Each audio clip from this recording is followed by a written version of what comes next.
નમસ્કાર વિદ્યાર્થી મિત્રો, એક્ટિવ એન્ડ પેસિવ વોઇસમાં પાર્ટ 2માં આવેલા છે. આપણે અગાઉના વિડીયોમાં આપણે 1 થી 5 પ્રકારના વાક્યો સાદા વર્તમાનકાળમાં જોયા. હવે આમાં 1 થી 5 પ્રકારના વાક્યો આપણે સાદા ભૂતકાળમાં જોઈશું. તો આપણી પાસે 5 ક્રમ છે. એમાં પહેલું વાક્ય છે આઈ બોટ અ પેન, હકાર વાક્ય છે. Niva did not throw the books, નકાર વાક્ય છે. Did Sidhu bring the glass, interrogative પ્રશ્નાર્થ વાક્ય છે. Why did they trap the monkey, પ્રશ્નાર્થ વાક્ય પણ WH થી પ્રશ્નાર્થ વાક્ય છે. હુ ગેવ ધ ગિફ્ટ્સ, પ્રશ્નાર્થ વાક્ય છે પણ હુ વાળું પ્રશ્નાર્થ વાક્ય છે. આ 5 વાક્યને આપણે એક્ટિવમાંથી પેસિવમાં ફેરવીએ છીએ. તો પહેલું વાક્ય છે આઈ બોટ અ પેન. પહેલું સૌ પ્રથમ આપણે શું કરવાનું છે? સબ્જેક્ટ, વર્બ અને ઓબ્જેક્ટ શોધવાના છે. ત્યારબાદ આપણે કાળ પકડવાનું છે. BOUGHT બોટ એટલે V2 સાદો ભૂતકાળ છે, બરાબર છે. એટલા માટે આપણે અહીંયા કાળ પણ મળી ગયું કે સાદો ભૂતકાળ છે. હવે આપણે એક્ટિવ છે કે પેસિવ? તો કરતા છે વત્તા બોટ છે. ટુ બી વત્તા પાસ્ટ પાર્ટિસિપલ નથી, એ ધ્યાનમાં રાખવાનું છે. જો ટુ બીનું રૂપ એમિઝાર, વોઝધર વગેરે હોય અને વત્તા પાસ્ટ પાર્ટિસિપલ હોય તો એ વાક્ય આપણે પેસિવ સમજવાનું છે. બાકીનું વાક્ય એક્ટિવ છે એટલે આપણે પેસિવ કરવાનું છે. આપણી રચના છે, ખાસ યાદ રાખવા જેવી રચના છે. કર્મ વત્તા ટુ બી વત્તા પાસ્ટ પાર્ટિસિપલ. આ રચના આપણે બધાએ ખાસ યાદ રાખવાની છે. હકાર અને નકાર વાક્યને એક્ટિવમાંથી પેસિવ કરવા માટે આપણે દર વખતે આ રચનાને યુઝ કરીએ છીએ. ચાલો હવે આપણે સૌપ્રથમ કર્મ લેવાનું છે. શું છે કર્મ? આ પેન, બરાબર, વત્તા ટુ બી, કાળ પ્રમાણે ટુ બીનું રૂપ બોટ V2 એટલે વોઝ અથવા વર, બેમાંથી એક આવશે. અહીંયા અ પેન એટલે વોઝ આવશે. A pen was. To be વત્તા પાસ્ટ પાર્ટિસિપલ, બોટનું પાસ્ટ પાર્ટિસિપલ શું થાય? Buy bought, bought V3 bought. તો a pen was bought by me. આઈનું શું થશે? મી. ઓકે, ચાલો બીજું વાક્ય જોઈએ. Niva did not throw the books. ફરીથી આપણે કર્તા વત્તા ક્રિયાપદ વત્તા કર્મ, આ બધું જ આપણે વર્બ ફોર્મની અંદર લઈ શકીએ છીએ. વચ્ચેનું પદ છે એટલા માટે. ડીડ પણ ક્રિયાપદ જ છે. નોટ ખાલી નકાર દર્શાવે છે. આખું જ વર્બ ફોર્મની અંદર આવી શકે છે. અને ત્રીજું છે ધ બુક્સ, એ ઓબ્જેક્ટ છે. આપણે શું લેવાનું છે? કર્મ. બે વાક્ય થઈ ગયા, હકાર અને નકાર. ત્રીજું વાક્ય did Sidhu bring the glass, પ્રશ્નાર્થ વાક્ય છે, બરાબર છે. સબ્જેક્ટ સિદ્ધુ, વર્બ અને ઓબ્જેક્ટ. બ્રિંગ, અહીંયા ડીડ આપેલું છે, અહીંયા ભલે બ્રિંગ છે, અહીંયા ડીડ આપેલું છે. ડીડ ઉપરથી આપણે કહી શકીએ કે આ સાદો ભૂતકાળ છે, બરાબર. એટલે કાળ પ્રમાણે ટુ બીના રૂપમાં વોઝ અથવા વરમાંથી બેમાંથી એક આવશે. ઓકે, હવે આપણે સૌ પ્રથમ આની રચના છે, પ્રશ્નાર્થ વાક્યને ફેરવવાની રચના છે. ટુ બી વત્તા કર્મ વત્તા પાસ્ટ પાર્ટિસિપલ. મિત્રો, આ રચના બહુ અગત્યની છે. રચના મોઢે યાદ રાખવાથી તમને ક્યારેય પણ આના સ્ટેપમાં ભૂલ પડશે નહીં. પ્રશ્નાર્થ વાક્ય છે, સૌ પ્રથમ ટુ બીનું રૂપ લેવાનું છે, પણ કોને જોઈને લેશું? કર્મને જોઈને ટુ બીનું રૂપ લેવાનું. ધ ગ્લાસ એક વચન છે એટલા માટે વોઝ આવશે. વોઝ. ટુ બી વત્તા કર્મ, શું છે કર્મ? The glass. ધ ગ્લાસ વત્તા પાસ્ટ પાર્ટિસિપલ બ્રિંગનું bring, brought, brought. Bring, brought, brought, બરાબર છે. Was the glass brought by Sidhu, પ્રશ્નાર્થ, બરાબર છે. આ વાક્ય થઈ ગયું. ચોથું વાક્ય પ્રશ્નાર્થ ખરું, બરાબર. પ્રશ્નાર્થ ખરું પણ WH થી પ્રશ્નાર્થ છે. એટલે પહેલાં સૌ પ્રથમ આપણે કામ કરવાનું, જે WH શબ્દ યુઝ થયેલો છે એને બેઠો મૂકી દેવાનો, બરાબર છે. હવે વાય મૂકી દીધા પછી ફરીથી આપણી રચના પ્રમાણે ટુ બી વત્તા કર્મ વત્તા પાસ્ટ પાર્ટિસિપલ. તો ટુ બી કોને જોઈને મૂકવાનું છે? આપણું સબ્જેક્ટ ધે, ક્રિયાપદ ટ્રેપ અને ઓબ્જેક્ટ ધ મંકી. મંકીને જોઈને આપણે ટુ બીનું રૂપ લેવાનું છે. કાળ કયો છે? ડીડ એટલે સાદો ભૂતકાળ. વોઝ કે વર્બ એમાંથી એક આવશે. અહીંયા છે મંકી, એક વચન છે એટલા માટે વોઝ આવશે. વાય વોઝ કર્મ ધ મંકી, બરાબર. પછી પાસ્ટ પાર્ટિસિપલ ટ્રેપ, ટ્રેપ્ડ, એનું પાસ્ટ પાર્ટિસિપલ ઈડી લાગે છે. આ રેગ્યુલર વર્બ છે એને ઈડી લાગે છે. અને જે 3 અલગ અલગ હોય અથવા તો 2 અલગ રૂપ છે તો એને આપણે યાદ રાખવા પડશે. Why was the monkey trapped? By દ્વારા કરતા, દેનું ધેમ થઈ જશે, પ્રશ્નાર્થનું પ્રશ્નાર્થ. ઓકે, ચાલો પાંચમું વાક્ય છે હુ ગેવ ધ ગિફ્ટ્સ. હુ વાળું પ્રશ્નાર્થ, પણ હુ વાળું આ જ રચના લાગુ પડશે આપણે અહીંયા બી, બરાબર. પણ સૌ પ્રથમ હુ હોય તો હુનું બાય હુમ કરવાનું રહેશે આપણે, બરાબર છે. ફરીથી આપણે ટુ બી લેવાનું છે, તો સબ્જેક્ટ નથી, વર્બ ગેવ છે, કર્મ ધ ગિફ્ટ છે. આને જોઈને આપણે અહીંયા ટુ બીનું રૂપ મૂકવાનું છે. ગેવ એટલે સાદો ભૂતકાળ છે, વોઝ કે વર્બ એમાંથી એક આવશે. ધ ગિફ્ટ્સ બહુવચન છે, એટલા માટે ટુ બીનું રૂપ શું આવશે? વર. બહુવચન છે એટલા માટે ટુ બી વત્તા કર્મ, ધ ગિફ્ટ્સ. ટુ બી વત્તા કર્મ વત્તા past participle. Gave, give, gave, given. પ્રશ્નાર્થનો પ્રશ્નાર્થ. Okay, by whom were the gifts given. આ રીતે સાદા ભૂતકાળની અંદર 5 પ્રકારના વાક્ય એક્ટિવમાંથી પેસિવ કરી શકાય છે. વિદ્યાર્થી મિત્રો, ત્યારબાદ એક્ટિવ પેસિવ વોઇસમાં આપણે સાદા સહાયકારક ક્રિયાપદોના 5 પ્રકારના વાક્યો જોઈશું. હકાર, નકાર, પ્રશ્નાર્થ, ડબલ્યુએચથી પ્રશ્નાર્થ અને હુવાળા પ્રશ્નાર્થ. ઓકે, આમાં સાદા સહાયકારક ક્રિયાપદો એટલે કે shall, will, can, could, may, might, should, would, must વગેરે સાદા સહાયકારક ક્રિયાપદો કહેવાય છે. એના વાક્ય આપણે ચેક કરીશું, બરાબર છે. તો પહેલું વાક્ય છે Mehul will teach me. Okay, તો આપણે સૌ પ્રથમ કર્તા, ક્રિયાપદ અને કર્મ. ઓકે, આપણી રચના શું છે ફરીથી યાદ કરી લઈએ. કર્મ વત્તા ટુ બી વત્તા પાસ્ટ પાર્ટિસિપલ, બરાબર. આ રચનાને યાદ કરીને આપણે આગળ વધીએ છીએ. સૌ પ્રથમ આપણે કર્મ લેવાનું છે. મી છે એ આગળ આવશે કર્તા તરીકે, એટલે આઈ થઈ જશે. તો આઈ, હવે ટુ બી રૂપ લેવાનું છે. ટુ બી રૂપ અહીંયા આપેલું જ છે, I will. Okay, I will વધારાનું બી આવશે. આમાં એટલું યાદ રાખવાનું કે સહાયકારક ક્રિયાપદ પછી વધારાનું હંમેશા બી આવે છે, એટલું યાદ રાખવાનું છે, બરાબર છે. તો આઈ વિલ બી કર્મ વત્તા ટુ બી પાસ્ટ પાર્ટિસિપલ. ટીચનું શું થશે? Taught. I will be taught by Mehul. Okay, થઈ ગયું ને આપણી રચના. જો કર્મ વત્તા ટુ બી વત્તા પાસ્ટ પાર્ટિસિપલ. બીજું વાક્ય નકાર વાક્ય છે Poonam can not prepare tea. કર્તા, ક્રિયાપદ, કર્મ. કર્મ આગળ લેશું તો ટી. કેન નોટ બી ક્રિયાપદનું ભૂતકૃદંત રેગ્યુલર વર્બ છે એટલે ઈડી લાગશે. પ્રિપેર્ડ બાય પૂનમ, બરોબર છે. જોજો આ વાક્ય ચેક કરજો, બરોબર. આ વાક્ય નકાર છે એટલા માટે અહીંયા કર્મ વત્તા ટુ બી વત્તા પાસ્ટ પાર્ટિસિપલ અને અંતે બાય દ્વારા કરતા. ઓકે, ચાલો third sentence. May answer the question. વાક્ય કેવું છે? પ્રશ્નાર્થ વાક્ય છે, દેખાય છે?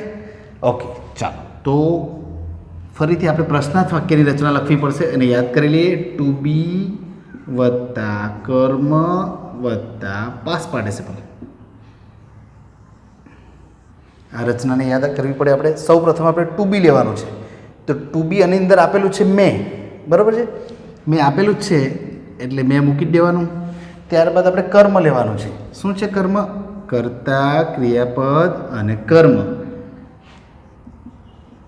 ક્વેશ્ચન, બરાબર. ટુ બી વત્તા કર્મ થઈ ગયું. હવે પાસ્ટ પાર્ટિસિપલ. આન્સરનો આન્સર રેગ્યુલર વર્બ છે એટલા માટે ઈડી લાગશે. આન્સર્ડ બાય આઈનું મી, પ્રશ્નાર્થનું પ્રશ્નાર્થ. May the question answered by me. હવે આમાં એક વસ્તુ આપણે ભૂલી ગયા છે. શું? વધારાનું બી મૂકવાનું. પણ મેં એટલા માટે મૂક્યું નથી કે તમને ખ્યાલ આવે કે બી પ્રશ્નાર્થ વાક્યમાં કઈ જગ્યાએ આવશે. મેં ધ ક્વેશ્ચન બી અહીંયા આવશે, બરાબર છે. યાદ રાખજો, પ્રશ્નાર્થ વાક્યમાં બી વધારાનું હંમેશા કર્મ પછી આવશે. અને હકાર અને નકારમાં તમે જોઈ શકો છો ટુ બી પછી બી આવે છે. Can not be, will be, આટલું યાદ રાખવાનું છે. ઓકે, તો may the question be answered by me, પ્રશ્નાર્થ. બીજું વાક્ય જોઈએ આપણે વેર. ડબલ્યુએચ વાળું છે એટલે વેરનું વેર આવશે અહીંયા. Okay, where shall we play kabaddi, WH મૂકી દીધું. હવે આપણે ટુ બિન રૂપ તો શેલ આપેલું જ છે, વેર શેલ મૂકી દીધું. હવે ટુ બિન રૂપ આવી ગયું, કર્મ લેવાનું છે, શું છે? કબડ્ડી. કબડ્ડી વધારાનું બી કર્મ પછી આવશે એટલે અહીંયા મૂકી દઈએ આપણે. Where shall kabaddi be, past participle પ્લેનું રેગ્યુલર વર્બ છે એટલે ઈડી લાગશે. પ્લેડ બાય વિનુ અસ, પ્રશ્નાર્થનું પ્રશ્નાર્થ, બરાબર છે. Where shall kabaddi be played by us. Okay, ચાલો પાંચમું વાક્ય છે, who can punish the naughty boys. બરાબર, તો પહેલાં તો હુ છે એટલે હુનું શું થશે? બાય હુમ. બરાબર છે. હવે આપણે સબ્જેક્ટ કરતા નથી, હુથી વાક્ય છે એટલે ક્રિયાપદ અને કર્મ. ઓકે, બાય હુમ પછી આપણે WH શબ્દ મૂક્યા પછી આપણે શું લેવાનું છે? આપણે ટુ બીનું રૂપ લેવાનું છે. ટુ બીનું રૂપ અહીંયા કેન આપેલું જ છે, કેન. પછી કર્મ લેવાનું છે, the naughty boys, the naughty boys. બરાબર છે. By whom can the naughty boys, વધારાનું બી, બી પનિશનું પનિશ્ડ, પ્રશ્નાર્થ ચિહ્ન.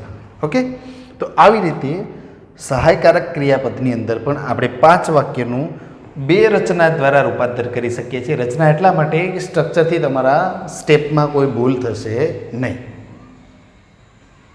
ચલો વિદ્યાર્થી મિત્રો, એક્ટિવ પેસિવ વોઇસમાં હવે આપણે પૂર્ણ વર્તમાન કાળના વાક્યો જોઈશું. તો પહેલું વાક્ય છે, mister Shah has punished us just now. તો હેઝ પનિશ્ડ, હેઝ વત્તા પાસ્ટ પાર્ટિસિપલ, આ રચના છે પૂર્ણ વર્તમાન કાળની. માનો કે અહીંયા હેડ પનિશ્ડ હોય તો હેડ વત્તા પાસ્ટ પાર્ટિસિપલ એ પૂર્ણ ભૂતકાળની રચના છે. તો પૂર્ણ વર્તમાન કાળ અને પૂર્ણ ભૂતકાળ બંનેના વાક્ય આ રીતે સેમ આપણે ચેન્જ કરી શકીએ છીએ. બરાબર છે. ખાલી તમારે ઓળખવાનું છે કે હેવ હેઝની જગ્યાએ હેડ આવે તો પૂર્ણ વર્તમાન કાળની રચના છે. ઓકે, ચાલો હવે સૌપ્રથમ આપણે કર્તા, ક્રિયાપદ અને કર્મ, આ અન્ય શબ્દ છે એને ઓળખી લઈએ છીએ. ત્યારબાદ આપણી રચના પ્રમાણે કર્મ વત્તા ટુ બી વત્તા પાસ્ટ પાર્ટિસિપલ, આ રચના પ્રમાણે આપણે આગળ વધવાનું છે. બરાબર છે. તો સૌપ્રથમ કર્મ શું છે? અસ. અસ આગળ આવશે એટલે એનું વી થઈ જશે. બરાબર છે.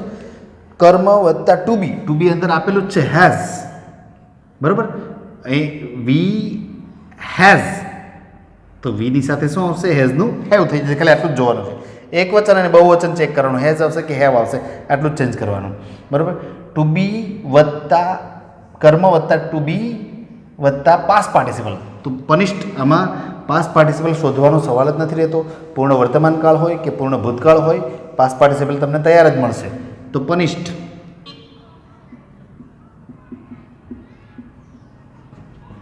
અન્ય શબ્દ just now by mister Shah. બરાબર છે. આ વાક્ય આપણું ચેન્જ થઈ ગયું, એક્ટિવમાંથી પેસિવ થઈ ગયું. પણ એક ભૂલ મૂકી છે મેં જાણી જોઈને કે તમારું ધ્યાન ખેંચવા માટે થઈને. બરાબર છે. તો વી હેવ, અહીંયા વધારાનું બીન આવશે. We have been punished. બરાબર છે. વધારાનું બીન આવશે. પૂર્ણ વર્તમાન કાળ હોય, પૂર્ણ ભૂતકાળ હોય કે કોઈ બી પૂર્ણ કાળ હોય, એમાં માત્ર વધારાનું આપણે બીન ઉમેરવાનું છે. જેમ કે સાદા સહાયકારક ક્રિયાપદ આપણે જોયા તેમાં વધારાનું બી આવતું હતું, આની અંદર વધારાનું બીન આવે છે, એટલું યાદ રાખવાનું છે. ચાલો હવે બીજું વાક્ય જોઈએ. Bina has not done the work properly. તો કર્તા, ક્રિયાપદ, કર્મ અને અન્ય શબ્દ. સૌપ્રથમ આપણે કર્મ લેવાનું છે. તો કર્મ છે ધ વર્ક.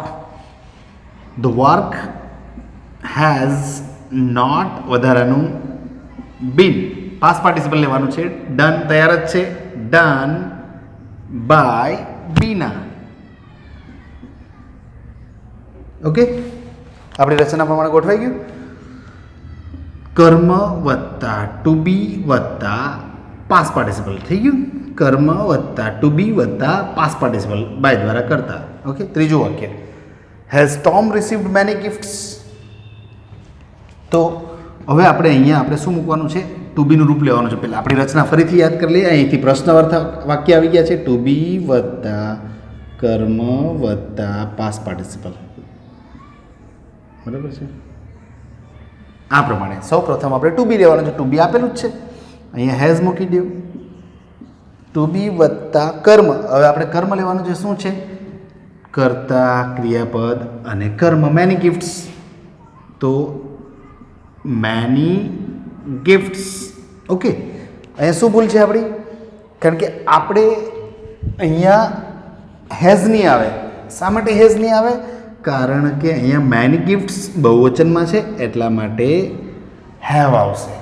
હવે વધારાનું બીન અહીંયા આવશે. યાદ રાખવાનું છે આપણે કે અહીંયા હેવ પછી બીન આવતું હતું, હેઝ પછી બીન આવતું હતું, જ્યારે પ્રશ્નાર્થ વાક્યની અંદર હંમેશા વધારાનું બીન કર્મ પછી આવશે. આટલું યાદ રાખવાનું રહેશે. તો હેવ મેની ગિફ્ટ્સ બીન શું થયું? ટુ બી વત્તા કર્મ ગોઠવાયું છે. Past participle received.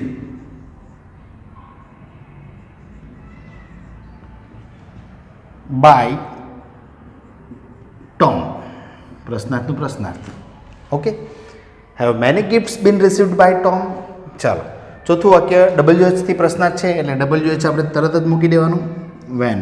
હવે આપણે પાછી રચના પ્રમાણે ટુ બી લેવાનું છે, તો ટુ બી હેવ મૂકી દઉં. પછી ચેન્જ કરજો જે કંઈ ભૂલ હોય તો. ત્યારબાદ ટુ બી આવી ગયું. કર્મ લેવાનું છે. શું છે? The match. The match. બરાબર. પાસ્ટ પાર્ટિસિપલ વોન આપેલું જ છે. બરાબર. When have the match won by એક સેકન્ડ. મેચ પછી આપણે વધારાનું બીન મૂકવાનું છે. અહીંયા ભૂલાઈ જશે. કર્મ પછી વધારાનું બીન. વેન હેવ ધ મેચ બીન પછી પાસ પડે વોન બાય દ્વારા કરતા બાય ધેનું ધેમ થશે. ધેમ અને પ્રશ્નાર્થ. બરાબર છે. ટુ બી વત્તા કર્મ વત્તા પાસ્ટ પાર્ટિસિપલ આપણી રચના પ્રમાણે ગોઠવાઈ ગયું છે. ચાલો, ત્યારબાદ હુ છે, એટલે હુનું આપણે શું કરશું? અગાઉના વાક્ય મુજબ બાય હુમ થશે. હવે આપણે ફરીથી રચના પ્રમાણે ટુ બી લેવાનું છે. હેઝ આપેલું છે, હેઝ મૂકી જ દઈએ છીએ આપણે. પછી ચેન્જ કરશું. એમાં ટુ બી મૂકી દીધું. કર્મ લેવાનું છે. શું છે? The bell. ધ બેલ વધારાનું બીન. બરાબર. અને પાસ્ટ પાર્ટિસિપલ રંગ.